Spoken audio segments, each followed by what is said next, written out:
World-renowned astrologer Mystic Meg died at the age of 80 at 3:45 a.m. on Thursday morning. She had been battling a short illness and had been admitted to hospital last month while suffering with flu.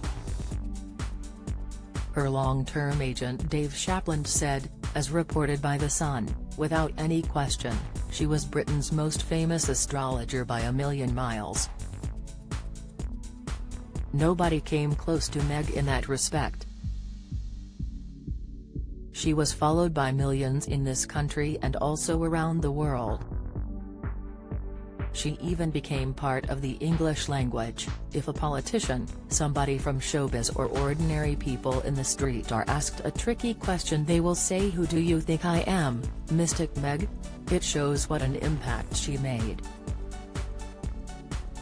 Piers Morgan, who also worked with Meg at the News of the World, added to the publication, "Mystic Meg was Britain's most famous astrologer and a fascinatingly mysterious lady who loved her work with a passion but was rarely seen or heard in public. I was her editor at the News of the World for several years and she was extraordinarily professional in everything she did. A master of her very popular craft." Meg, who was born and raised in Accrington, Lancashire, began her career at the News of the World as a sub-editor before becoming the paper's regular astrologer in the 1980s. Meg then shot to wider fame when she hosted a regular item on the National Lottery. She appeared weekly from 1994 to 2000 in Mystic Meg Predicts, a 45-second reading during which Meg attempted to predict facts about the future winner. She also hosted Mystic Meg's Wheel of Destiny for Sun Bingo after joining the publication 23 years ago. Little is known about Meg's private life, but it is thought that she lived alone in Notting Hill with 7 cats.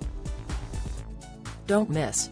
Piers Morgan takes swipe at Meghan Markle as he thanks her for award. News: Star Trek fans fume as William Shatner reacts to Captain Kirk removal. Insight: Martin Roberts breaks down in tears as he announces huge family loss. Latest: she rarely gave interviews but did reveal that her psychic talents were inherited by her great-grandmother.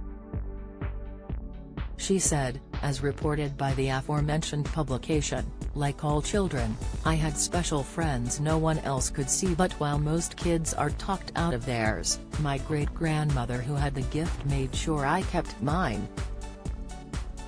The gift often skips a couple of generations, so my mother, who was an engineer, was annoyed, rather than impressed when I used to tell her who was going to knock on the door half an hour before they did." My great-grandmother's tarot cards vanished the day she died, 5 days before her 100th birthday, just as she'd predicted.